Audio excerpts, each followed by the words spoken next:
freedom, family, world unity. All these things and more will be discussed on this podcast. Real stories, real people, real debates. On this podcast, we like to express our freedoms and talk about anything and everything goes. Like freedom, family is important to us, and anybody that is listening, watching, or coming on the show as a guest star are all considered part of the greatest family to ever bless the solar system, the human race. No matter who you are, where you come from, you will always have a voice here on this podcast. We like to flex our First Amendment, where all speeches and opinions are accepted for the right of freedom of speech.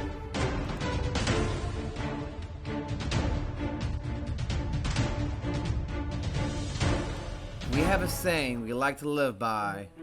Live life with eyes wide open. Being open-minded leads to true understanding of the world as it really is. Please, come, join us, and enjoy this experience as we embark on this journey of truth as we dismantle the subjective truth. I'm your host, Nick. And I'm your co-host, Victoria. And you're experiencing High Consciousness.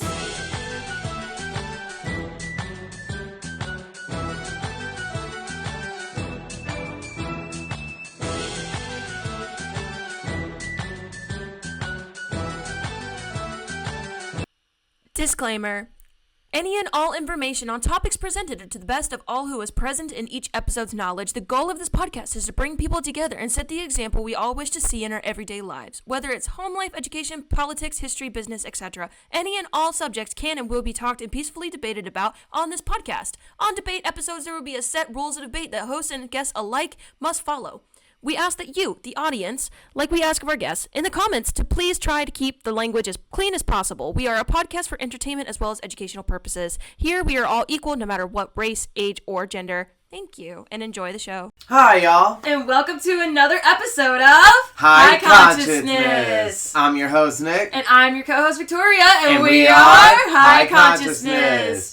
Welcome back to a new episode, everybody. Today is Thursday, which means it's going to be America Narrative History Day. So we're going to get into it with 1.4. But a quick little recap on last Thursday's episode with the Great Biological Exchange. And Columbus's explorations. And we learned that Vespucci and Columbus actually did know each other. That was, like, super exciting for me because, like, that was a theory that I had speculated about from when we were going over Secret Destiny of America, and I was like, man, I really, really wonder if they knew each other. And they did. Well, no, was it Secret Destiny of America, or was it Fun Facts About America? Fun Facts About America. I think it might have been both. Yeah. Yeah, that's right. It was in Secret Destiny of America as well when it talked about the discoveries of America. That's right, that's right. So it was both. And so with both of those things, I was like, man, I wonder. And then we get here, and it's like, oh, yay! We just had to travel all the way back to 1984 to figure it out. So, anyway, Nicholas's favorite part, which was the Great Biological Exchange. Give us your opinion. My opinion is that it was just really interesting on how really different the Western Hemisphere of the world and the Eastern Hemisphere of the world was different. Like, compared to what the Eastern explorers were used to, they weren't used to tropical greens or palm trees or iguanas or, like, different colors of reptiles or the greens and the food. Or the vast wildlife either, which apparently, like, alpacas, llamas, and vicunas, and guanacos, which are two different varying versions. With the vicunas and the guanacos are the same are in the llama family, which are also in the same family with the camel. Yeah, which apparently the camel originated here, well, not here in North America, but down there in South America, which is really interesting. The origin species of the camel, that is. Not the actual camel, but the origin species, like the camel's ancestor came from America. And apparently, even the way that our natives lived over here, the people that were over here were so much different than what the people over there in the East were used to. Between anywhere with Spain to India, I guess. Or Africa, even. And it was also another interesting fact was all the interesting foods that we all love internationally also came from America back in those early times of trade and everything else.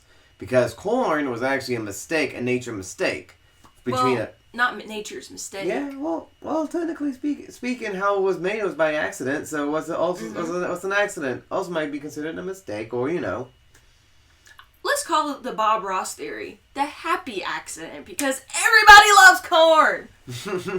So apparently, how corn came to be by nature is that a certain type of like grass and a certain grain accidentally pollinated together, and that's what created corn. And corn was only known and grown here in North America and South America. And so then when they took it over there to the east, to Portugal and Spain and Europe and all those places, they quickly discovered that this was a food that could be pretty much grown anywhere in hot, dry, cold, wet kind of climates. Like, it didn't matter. Corn didn't care. Yep. And that's just, that's just one of my favorite parts of last week's chapter. Yep. And so today we're going to get into the Spanish explorations and the Portuguese explanations and explorations, not explanations. Oh, expeditions. That's what I meant. Mm-hmm. Explorations and expeditions. Mm-hmm. So, and I'll be reading today's chapter. Yep. Our lovely host Nicholas is going to be reading today. So we'll start off with professional explorers. Undeterred by new diseases, professional explorers, mostly Italians, hired themselves out to the highest bidder to look for that open sesame to riches. A western passage to the Orient, one after another, these men probed the shorelines of America. During the early 16th century, in the vain search for an opening, and thus increased by leaps and bounds, European knowledge of the vast expanse of the new discoveries. The first to sight the North American continent was John Cabot, or Giovanni Capoto, a Venetian and possibly a native of Genoa, whom Henry II of England sponsored after having missed a chance to sponsor Columbus, acting on the theory that Cathay was opposite England. Cabot sailed from Bristol across the North Atlantic in 1497 and fetched up at Cape Breton, or southern Newfoundland. Cabot never returned from a second voyage in 1498, but his landfall at what the king called the Newfoundland gave England the basics for a later claim to all of North America. For many years, little was done to follow up the discovery except by fishermen who more and more exploited the teeming waters of the Grand Banks after 1,500 men from England, Portugal, France, and Spain. In 1513, the Spaniard Vasco Núñez de Balboa, after he had became... No, my bad. Let me reset that. In 1513, the Spaniard Vasco Núñez de Balboa became the first European to sight the Pacific Ocean, but only after he had crossed the Isthmus of Panama on foot. Oh, so he made it all the way here and got to the Panama Canal and got off his boat, got on foot, and then said, "I see water on the other side." After you walked across it. After you done walked across the little Isthmus Panama Canal. Mm-hmm. That's really cool. The Portuguese, who formed their base in the Azores, explored the coast of Newfoundland and Labrador, and named the latter. Meanwhile, stole the march by going the other way. In 1498, while Columbus plowed the Caribbean, Vasco da Gama reached the east by sailing around Africa and soon afterwards set up the trading post of a commercial empire stretching from India to the Moluccas, or Spice Islands of Indonesia. So let's pull up a little map that I've Go got to the pulled up Matrix. here. Trip to the Matrix. Okay, so wrong map. There we go. So we got Vasco da Gama's map right here, and then we have all the way to the Spice Islands and stuff over here. So this is where he went. He went from here all the way around the Cape, and then hopped across to India, and then went to the Moluccas Islands. I couldn't find one that like went all the way to the islands, but I found one that was like pretty much close. Mm-hmm. Yeah, all it has is Da Gama. Even with this map, it has just Da Gama getting to Calicut, or no, Goa, India. It doesn't even show that he went to the Spice Islands. He went to Calicut. Because... No, that's Da Gama. Yeah, he went to Calicut. Oh, wait, yeah, we are looking at Da Gama. Mm-hmm. Yeah. So, Da Gama went from up here, and then all the way around the Cape here, and then came into Calicut, and then probably from Calicut, India, to the Spice Islands over here. But for some reason, I can't find a map. Oh, wait, there we go. There's our map. See, it shows him going from here, from India, all the way over here to the Moluccas, to the Spice Islands. There we go. So this is... I had to pick like 3 maps just to figure out which map was the right map. But yeah, we're just going to keep this map up for right now. So that way everybody can, see as we're reading along the different trade routes and stuff that we're going to be going over with the different explorers. Yep. So anyway, the Spaniards, however, reasoned that the line of demarcation established by the treaties of Tordesillas. I know, it looks like tortillas. But, it does. But it is pronounced Tortoisai. Ran around the other side of the earth as well, hoping to show that the Moluccas lay near South America within the Spanish sphere. Fernand Magellan, a Portuguese seaman in the employ of Spain, set out a passage through and around South America. Departing Spain in 1519, he found his way through this dangerous strait, which now bears his name. The Strait of Magellan now. Mm-hmm. That moved so far to the north before he found winds to bear him westward. On a journey far longer than he had bargained for, he touched upon Guam and eventually made a landfall in the Philippines, where he lost his life in a fight with the natives. Yep, so right here you have Magellan's map.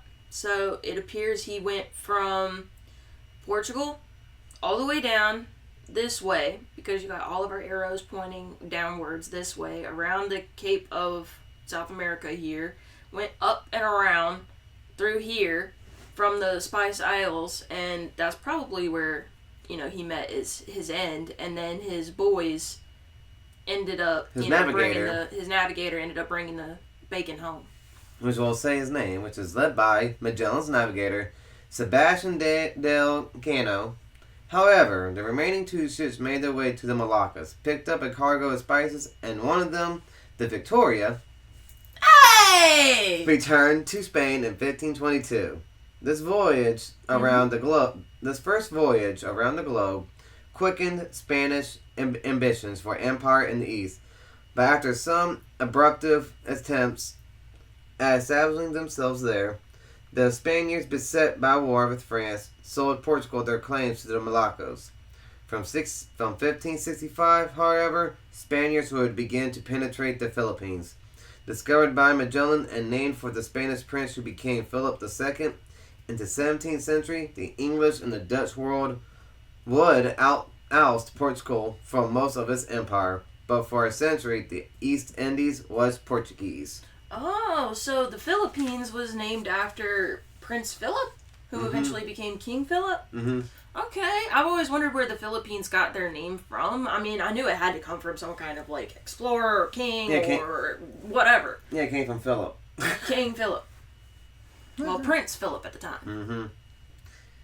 And the New World was Spanish, except for Brazil. The Caribbean Sea was the funnel through which Spanish power entered the New World. Columbus himself founded the first colony on Hispaniola. In 1493, a few years later, his brother, Bartholomew, started to build a castle, ruins of which still exist, at Santo Domingo, which became the capital of the Indies. From there, colonization proceeded eastward to Puerto Rico, 1508, and westward to Cuba, 1511 through 1514. So right here, you have Columbus's roots from this bottom one here, where he is leaving and then going up and around and then back. To the Caribbean. To the Caribbean and back. To his tropical paradise. Yep. And now we shall go into Cortez. Cortez. So I'm going to take the map down and go back to our main screen, yeah. Cortez's conquest. In the islands, Spaniards only found archaic cultures. On the mainland, however, it was different, for there they found civilizations, in some ways equal to their own, but almost as valuable as the archaic cultures to their power. The great adventure of mainland conquest began in 1519, when Hernando Cortez and 600 men landed on the site of Veracruz, which he founded, and then far exceeded his orders, set about a daring conquest of the Aztec Empire. The 200-mile march from Veracruz through difficult mountain passes to the Aztec capital of Tenochtitlan.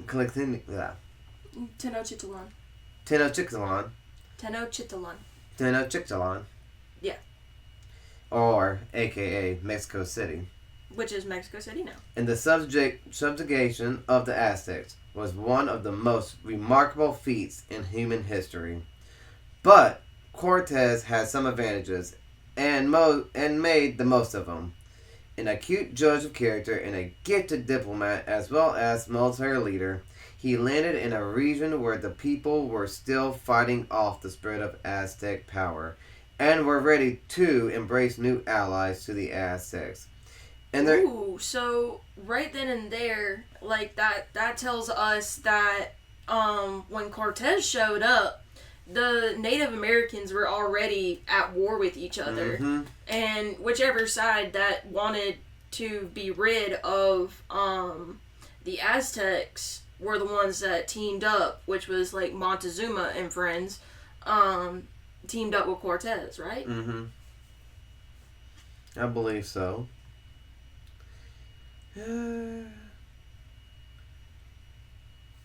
Right here. To the Aztecs and their enemies alike, Cortez seemed to fulfill legends of the Toltec god Quetzalcoatl, who was due to return in the form of a white man and conquer the Aztecs. So, does that mean that the Spanish were really, like, white? Yes. And even with, Quetzalcoatl having showed up, like, I don't know, 300-400 years prior, I wonder, or maybe even further than that, in the fact that he was supposed to come back as a white man? Now, is that something that is actually true, or is that something that has been whitewashed throughout history? Look it up. Look it up and find out. In today's internet, it might not be whitewashed. You might look it up. Go into the Matrix. Take a dip into the Matrix. Because we heard it before, and Ancient Apocalypse, Green Hancock. What is the legend of Quetzalcoatl? The legend of Quetzalcoatl. Quetzal.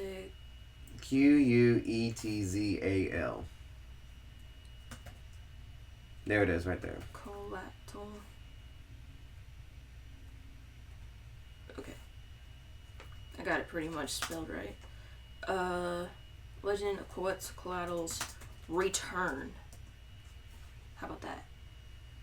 One of the most enduring legends surrounding the Aztec god Quetzalcoatl is the prophecy of his return, akin to the second coming of Jesus Christ in Christian theology. According to the Aztec culture, so was it Aztecs on Aztecs? Or was it the Mayans on the Aztecs, or something else on the Aztecs?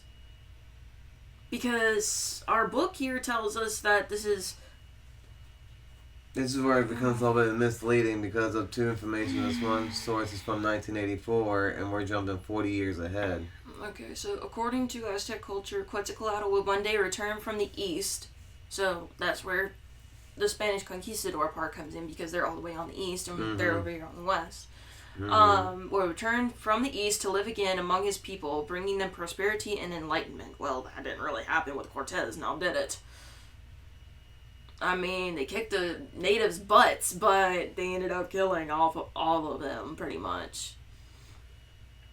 One of the most enduring legends are not prophecies of return. Threw himself on a pyre beside the ocean, only to be reborn as the planet Venus. In other words, he rode eastward on the rifted snakes, leaving the mortal world behind. No. Go away. Some historians believe in the god's homecoming caused the Aztec ruler Montezuma II to open up his kingdom to Hernan Cortez, who led the Spanish conquest of the Americas in 1519. Okay, but where...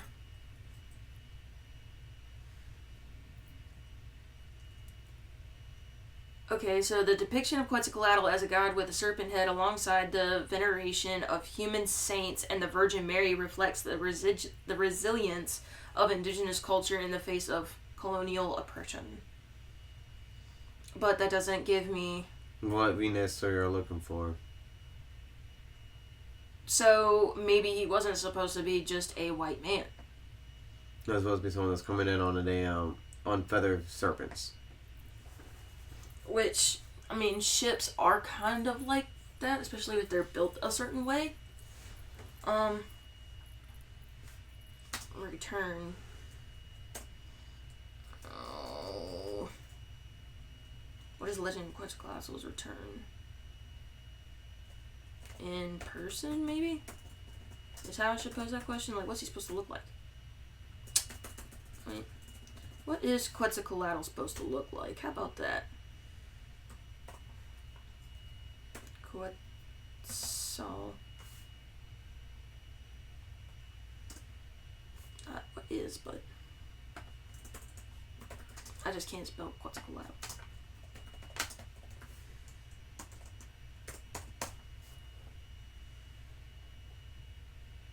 And that's all it's gonna give me. On his return. Just go to images. Boop. Giant snake. Still the same darn thing. But no depictions as to what he's supposed to look like, really. Well, how about that one right there in the middle? This one here?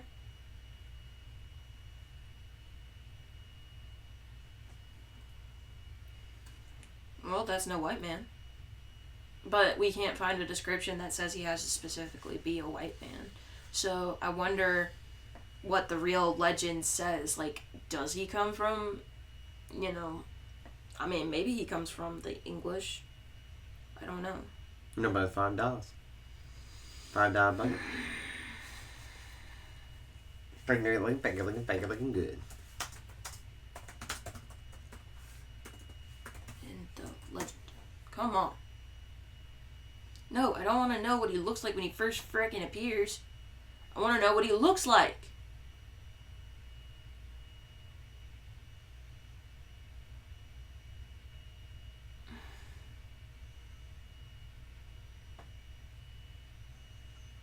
Well, in all honesty, Chico in the America does say that, like, he has the feather, and that's where most Native Americans, the Aztecs, confuse him with, because he has the, Conquistadors have that feather helmet on, that feather on their helmet, so, of the exact same bird. So I feel like that's where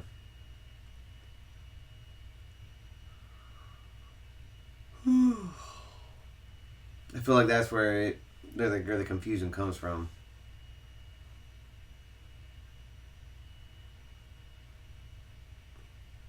Regardless of this book. I can't find what I want. This is annoying. Why can't they just give me what I want? Whatever. We're gonna get back to the reading. Sorry, y'all. I'm sure y'all are just as curious as I am, because I really want to know, like, why is it in 19 44, Secret Destiny of America, it doesn't give us the depiction of, oh, he's got to be a white man from the East. No, it's just a person that is dressed in a feathered, plumed type kind of thing that would bring enlightenment to the people. And then here we are, literally 40 years on the dot later, and it says that it has to be a white man from the East. Do we turn to, in the form of a white man, conquered the Aztecs? By a combination of threats and wails, after several battles, Cortez was able to enter Tenochtitlan peacefully and to make the Emperor Montezuma his puppet. This state of affairs lasted until the spring of 1520, when the Aztecs rebelled and stoned Montezuma to death. The Spaniards lost about a third of their men in the streets. As they fought their way out, his allies remained loyal. However, and Cortez gradually regrouped. In 1521, he took the city again, and with it the new emperor, Cuauhtémoc. After the resistance, Cuauhtémoc. After the resistance collapsed, and Cortez and his officers simply replaced the former Aztec overlords as rulers over the Indian Empire. In doing so, they set the style for other conquistadors to follow. Within 20 years, his emulators had established a Spanish empire far larger than Rome had ever been. Between 1522 and 1528, various lieutenants of Cortez, the most notable being Pedro de Alvarado, conquered the remnants of Mayan Toltec culture in Yucatan and Guatemala. In 1531, Francisco Pizarro. Fun fact, how I used to remember how to say Pizarro's name was by saying Pizarro, like pizza, so that way I could remember how to say it. And then with Magellan, it was like I just remembered like, oh, Magellan, like Jello, so that I could remember how to say that. And Vasco da Gama, it was like gamma rays, like from the Hulk, except you just say it with instead of eh. I think a gummy, so gamma, gummy. Gamma and gummy. That's a good one. Mm-hmm.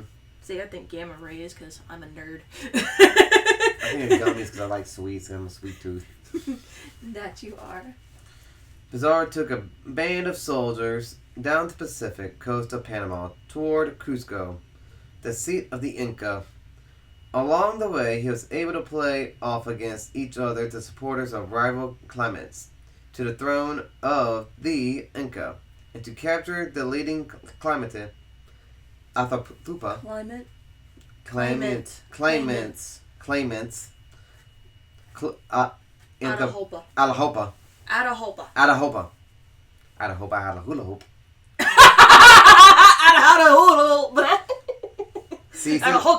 I'll help you. yeah, I'll help you. All right, seize his treasure. I'll help you seize his treasure. Atahoopla seize his treasure and execute him.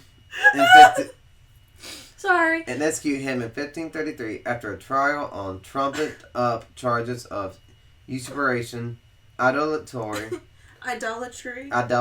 polygamy, and other crimes. From Peru, conquistadors extended Spanish authority through Chile by about 1553 and to the north in present-day Colombia, conquered the Chibcha Empire in 1536 through 1538. The Spanish were great believers in form.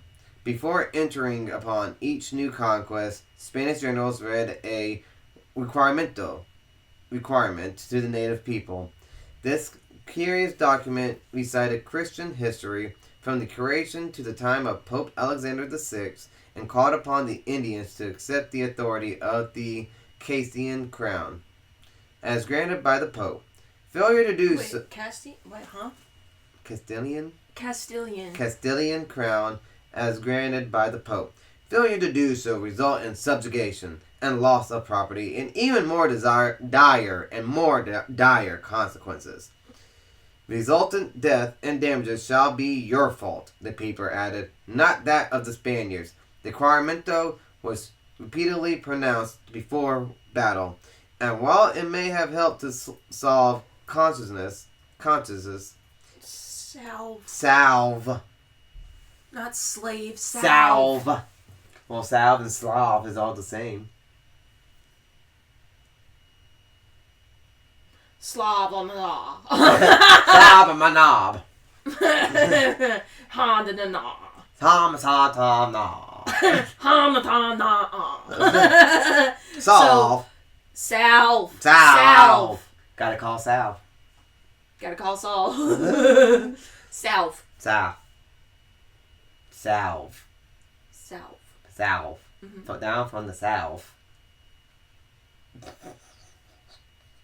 I know we live in the South. But you're trying to salve this time, huh? Yep, I'm trying to salvate it from you and your horrible butchery of words. Hey.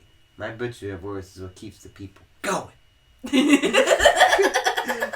Alright, so reread that one more time so that way we can understand what the heck you just said. It was repeatedly pronounced before battle, and while it had helped to salve conscience, it required a strange naivete. It is not Christianity that leads them on. The great Spanish dramatist Lope de Vega had the devil say in his play, The New World, but rather gold and greed. Ooh. So, it's like, again, with Christian conquest, it's like convert or die. Mm-hmm. And if you choose not to convert, then all consequences is your fault, not us. Like, what? That is so... Hypocritical and egotistical. That's right. I'm the Pope. I'm Alexander the Sixth. The monster call me Alexander the Great Six. The Great Sick. How about that? The Great Sick. No. Because he done killed a bunch of people because it was like convert or die. Yep, in the name of the Inquisitors. Look, the Spanish don't like talking about that too much, okay? Yeah, the Spanish Inquisition. Mm-hmm. The course of empire. But Monty Python makes a good joke out of it. I gotta show you that skit with the Spanish Inquisition. The Spanish Inquisition! Did anybody say Inquisition? Like, oh my god, I love Monty Python. They're the goat. Yes, the course of empire is nevertheless marked by Spain's centuries-long crusade to expel the Islamic Moors from their foothold. In the Iberian Peninsula. It's like Liberia, but without the L. Liberia? It's like the Liberia, but without the... Iberian, babe. Ooh. You know what? I wonder if that's where library comes from, is Liberia. Maybe. Ooh. Because it has a bunch of information. You know what? Let's look it up real quick. I'm curious while I'm thinking about it. Let's take a trip to the Matrix. Fun little facts for people. Where does the word library come from? Not Libya. Library. From Old French. Of course. Collection of books. Bookseller shop. Latin librarium.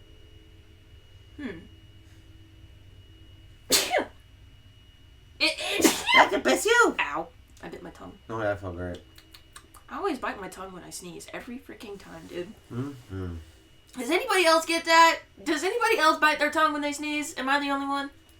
Let me know in the comments down below. By coincidence, it was in 1492, the very year of discovery, that the Catholic monarchs captured the last Moorish stronghold, Grande, and Where? Granada, or Granada, and there ordered the expulsion of all Jews previously tolerated by the Moors unless they converted to Christianity. Wait, what? One more time? And there ordered the expulsion of all Jews previously tolerated by the Moors unless they converted to Christianity. Once again, Spanish Jews. Ooh, so the Islamic Moors were tolerated by the Jews. And then the Christians came in and said, you're going to either be Christians or be expulsion. Your choice, not mine. There's no God is choosing. It's your choice, not mine. It's not my fault. That was both the Islamics and the Jews that had to be converted to full-on Christianity. Yep. Dude. That's why they hate us. That's why they hate the Christians so much. Not hate us. Well, not us, because we're not Christians. We're spiritualists. There's a big difference between that one. Mm-hmm. But still, like, I see why historically people have an issue with Christianity, because it literally just rolled up on people's shores through, expedition ships, and then just came and obliterated people's ways of life, forced them to change their ways of life forever. And the jury told them, convert or die. Yeah, and it was convert or die. Like, what? That's, Sickening. I mean, the wisdom that you get from the books, like, treat people good and love your neighbor, but don't covet thy neighbor's wife or thy neighbor's husband. Just be good people. That part I get, but historically, I see the issues. Mm-hmm. Now, that's not me attacking Christianity. I am just saying that's my personal opinion. That's, historically, there's a lot of blood on Christians' hands. Mm-hmm. A lot. And history just again proves it. Yeah, we're going to see how Spanish America went after this. So, the conquest of America thus seemed almost like an extension of this crusade into a new world. First conquest, then evangelization, then evangelization. That word is hard to say. Then evangelization. Especially when you're reading it. First conquest, then evangelization. By force, if need be, the conquistadors transferred to America and there elaborated a system known as the Encomendia. Encomendia. Wait. Not Medea. Economenderos. No. Economenderos. Oh, yeah. I see the one that's right above it. Yeah. Economienda. Yeah. Economienda. Like economy, but with enda. Yeah, enda. Economienda. It's like hysterical. It's like a freaking stereotypical Spanish word, English word. There's a little bit of Spanish. You just put an I at the end of it. It's so messed up. Yeah. As the econominenda, whereby Christian knights had acquired rights over land and people captured from the Moors, in America, favored officers took over Native American villages or groups of villages as encomendors.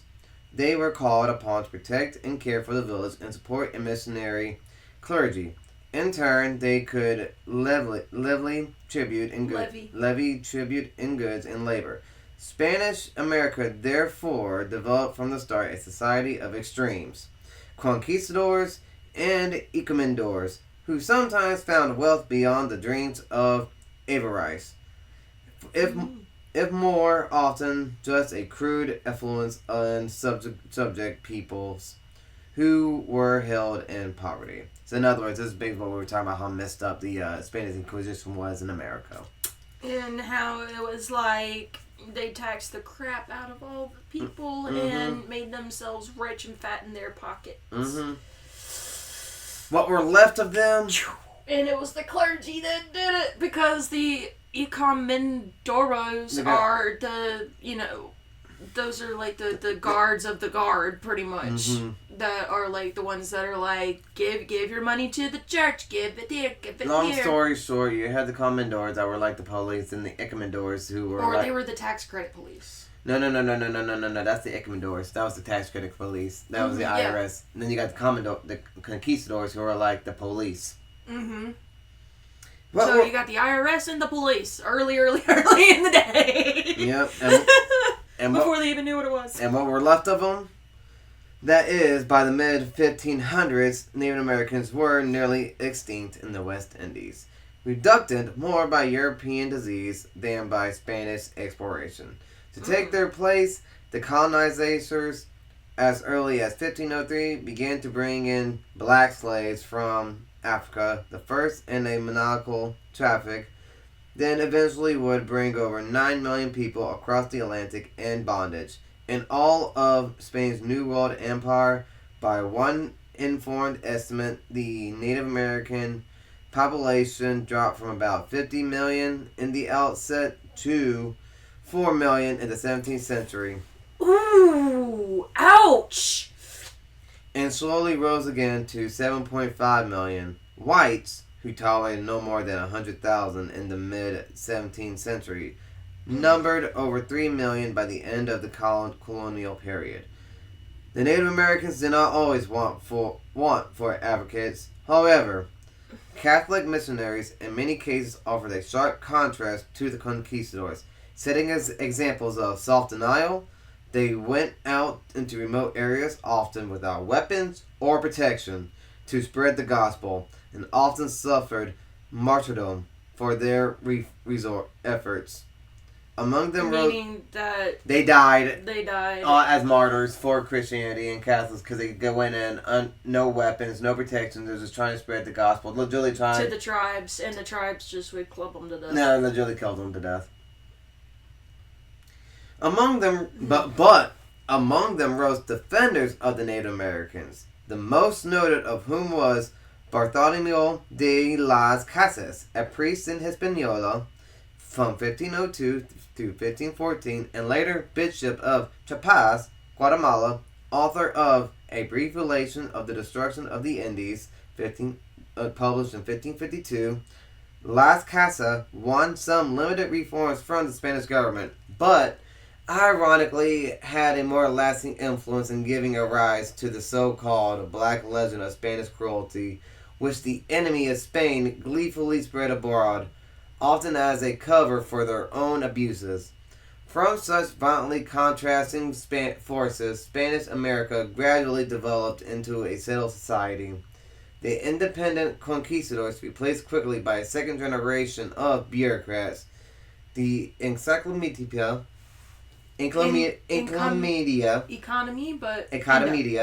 replaced by the Hacienda, a great farm or ranch, as the claim to land became a more important source of wealth than to claim to labor.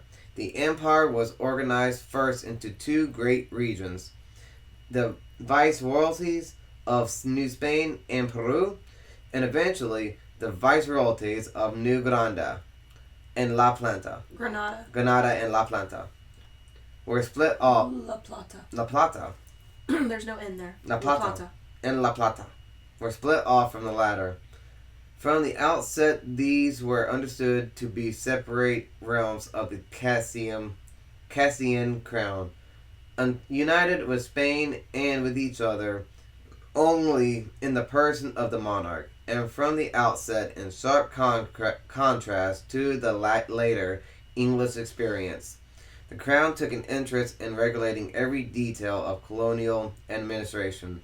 After 1524, the Council of the Indies, directly under the crown, issued laws for America, served as the appellate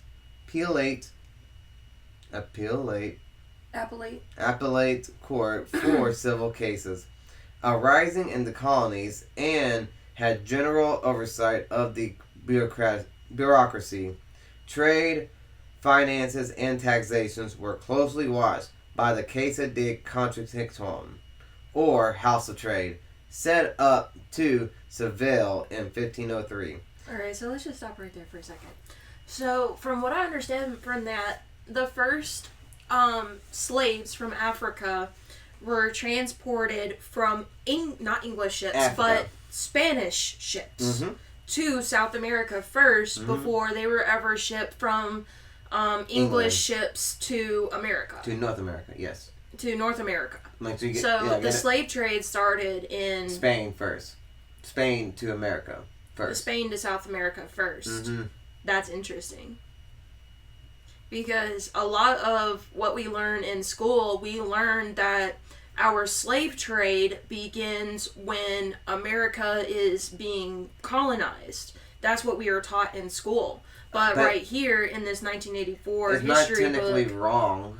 I mean, that's when slavery started in North America, yes, but we are told in school that the slave trade started with the colonizers in North America. That was what now is America itself. Yeah, well, but that's not true according to this book.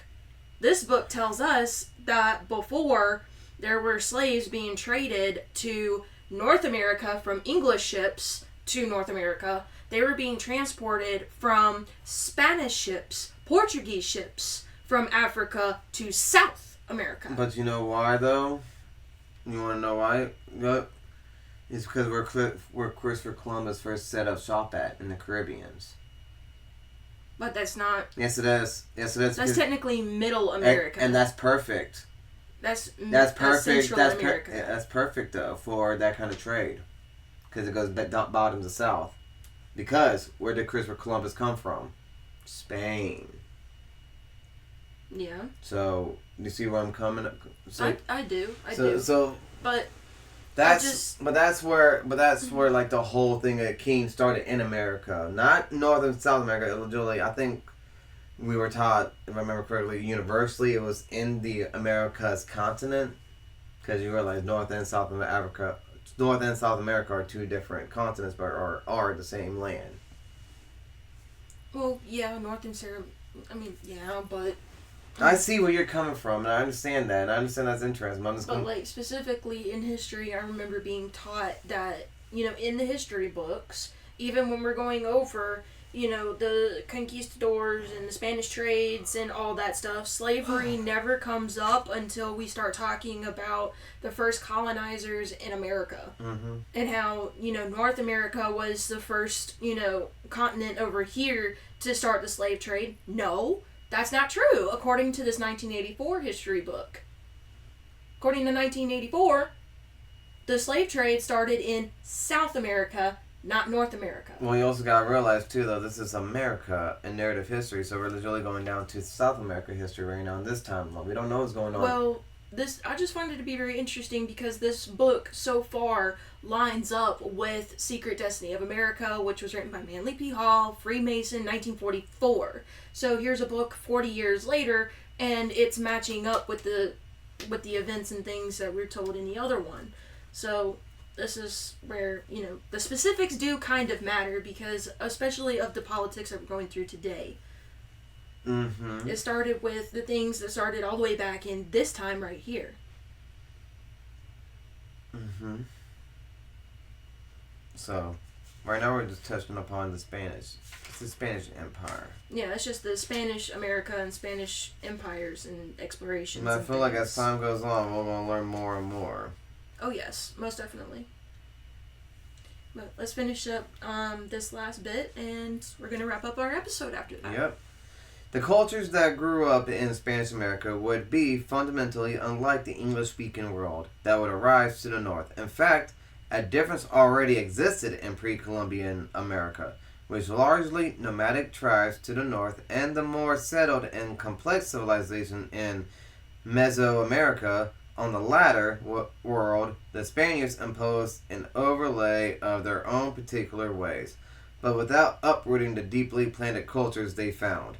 Just as Spain itself harbored reminders of the one-time Arab rule, so in the New World, reminders of the Aztec and Inca cultures lingered.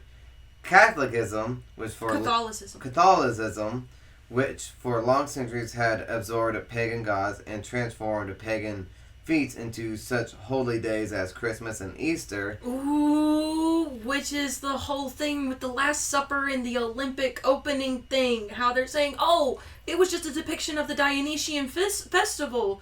And then other people are like, no, that was a mockery of the Last Supper. Well, according to history, it's both. The Mexican Virgin of Guadalupe, for instance, invoked memories of feminine divinities in native cults. Thus, Spanish America, in the words of Mexican writer Alvarado Pez, became a land of... Octavio Pass became a land of superimposed past. Mexico City was built on the ruins of Tenochtitlan. Tenochtitlan. The Aztec city that was built in the likeness of Tula. The Toltec city that was built in the likeness of Tenochtitlan. No, that's Teotihuacan. Teotihuacan. Which is the city of Thoth. Likeness of Teotihuacan, the first great city of the American continent. Every Mexican bears within him this continuity, which goes back 2,000 years. And with that, folks, that is the end of the episode of 1.4. Next week's episode of Chapter 1.5 of America and Narrative History is about the Spanish exploration. Going a little bit more detail on probably more explorers of that time. And with that, that is the end of the episode. Please leave a like and subscribe. Hit the notification bell so that you're always notified whenever we have a new video put up.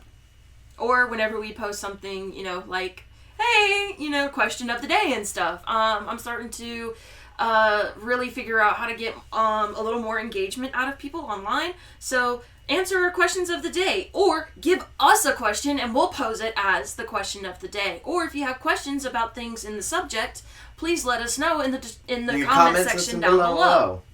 And with that, we end the episode with our favorite saying. Remember to live life with eyes wide open. Thank y'all so much, and we'll see y'all in the next one.